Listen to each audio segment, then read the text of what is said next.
Families, fresh veg வந்து குழம்பு மிளகாத்தூள், அதாவது இந்த மிளகாத்தூள் பார்த்திங்கன்னா புளிக்குழம்பு, சாம்பார், கூட்டு, அவியல், அதுக்கப்புறம் கறிக்குழம்பு எல்லாத்துக்குமே யூஸ் பண்ணிக்கிற மாதிரி நாங்கள் வந்து இப்போ குழம்பு மிளகாத்தூள் ரெடி பண்ணியிருக்கோம். நல்லா கமகமன்னு வாசம் வரும். வாங்கி ட்ரை பண்ண எல்லாத்துக்குமே தெரியும்.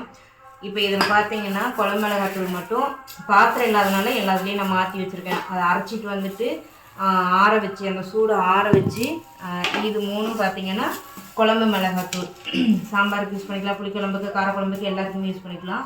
அதே இந்த பக்கம் பார்த்திங்கன்னா கறித்தூள், அதாவது கறி வறுவல், கறி குழம்புக்கு செப்பரேட்டாக, அதுக்கு இந்த ரெண்டுமே ரெடியாக இருக்குது. இது எல்லாமே நிறையவே புக்கிங் ஆகிருக்கு. ஸோ தேவைப்படுறீங்க ஸ்கிரீனில் தர வாட்ஸ்அப் நம்பருக்கு வாட்ஸ்அப் பண்ணி ஆர்டர் ப்ளேஸ் பண்ணிக்கலாம்.